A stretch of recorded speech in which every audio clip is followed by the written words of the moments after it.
The Construction Fire Safety Plan, or CFSP, developed by NFPA 241, Standard for Safeguarding Construction, Alteration, and Demolition Operations, is a valuable tool for all parties trying to prevent fire loss in these buildings.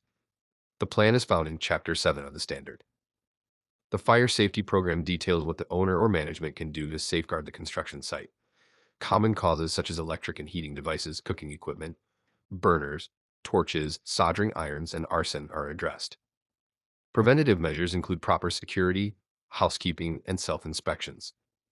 Important elements would include detection and suppression measures such as a fire watch, on-site fire brigade, pre-fire plans with the local fire department, and good communications arrangements.